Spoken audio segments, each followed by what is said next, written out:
Good day, another video tayo mga Ilonggo Voltage, no? So today meron lang ako sa inyo i-share, no?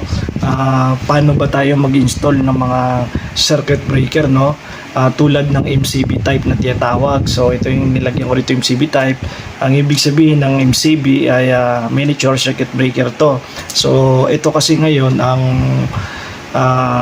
ginagamit na madalas, no? So ito yung kumbaga ito yung makabago ngayon ng mga MCB na. So mas mabilis kasi ito mag-trip pagka konting short circuit o ground, no? So madalas to pagka bumili naman kayo nito, may kasama naman to din rail, and then meron dito na bus bar na tinatawag, may kasama din yan.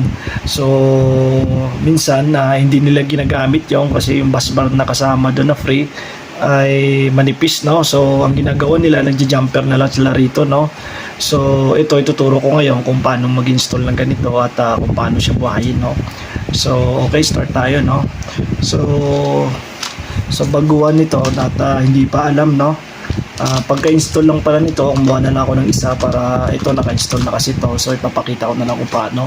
So ito inihila lang naman to. Ito kumbaga sa pag nilagay natin dito sa dinner na tawag dito. So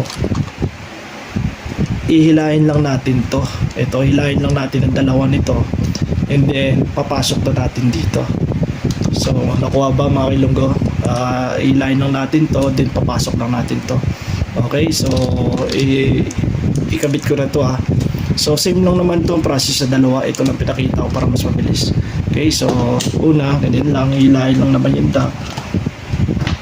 Gamit lang kayo flat screw, no? So okay. Okay, so yan na, okay na. So mahigpit na mga Ilonggo, no? So ngayon, pagka tayo mag-install ng ganito para supplyan natin to, mabuhay to, so kailangan natin ng jumper dito. So gumawa na ako ng jumper nito, no?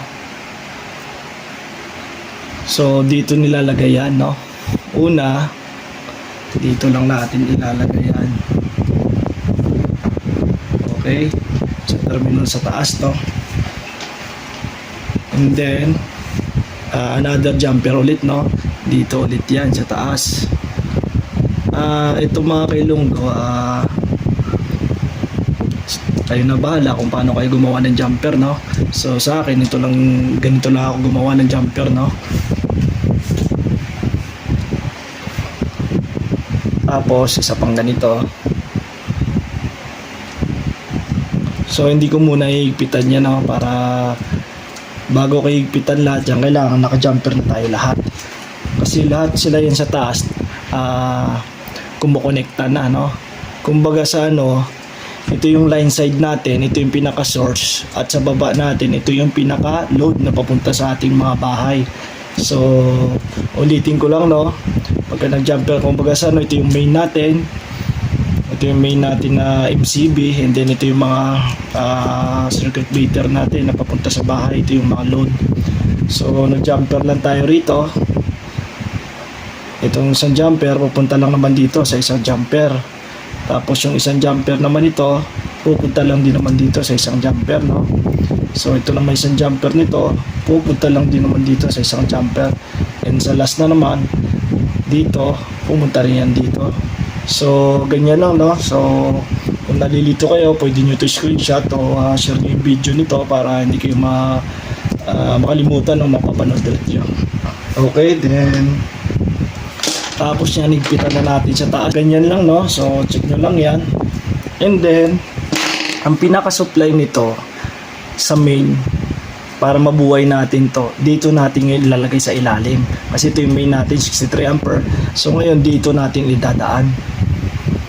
Diba? Dito natin dadaan, bubuhayin natin to. So ibig sabihin, pag binuhay natin to, naglagay tayo ng main source dito. Ito lahat, may supply na sa taas. May line side na siya. So okay, nakukuha sana mga Ilonggo, no? So gumamit lang ako dito ng wire na lang, no? Kasi for demo purposes lang, para lang mabuhay lang natin to. So meron naman ako dito na outlet, and then naka-plug lang siya, no? Para mabuhay lang natin. Okay, so ilagay ko na rito. gamit yung MCB, kung ganito bibili nyo, for example, pagka yung circuit breaker nyo gamit ay 40 amperes, so ibig sabihin, ang wire na standard na gamit doon ay 8.0 mm o number 8, no?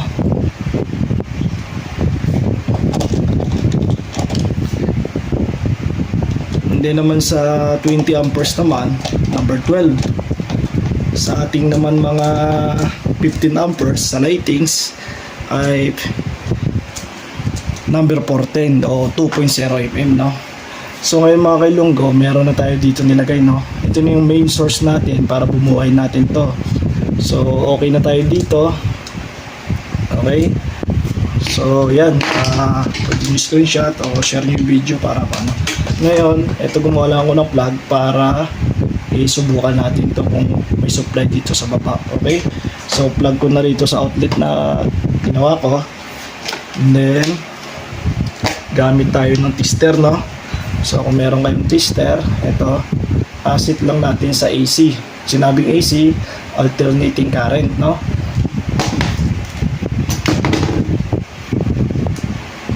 So check natin. So first, kasi ito yung supply, so ibig sabihin check natin dito kung may voltahe siya. So kung nakikita nyo, meron siyang 239 volts. Then pag ito in-on natin, sabihin magkakasupply dito. Okay, so on natin yung main source, and then check natin. So sa AC pa rin tayo mag-check.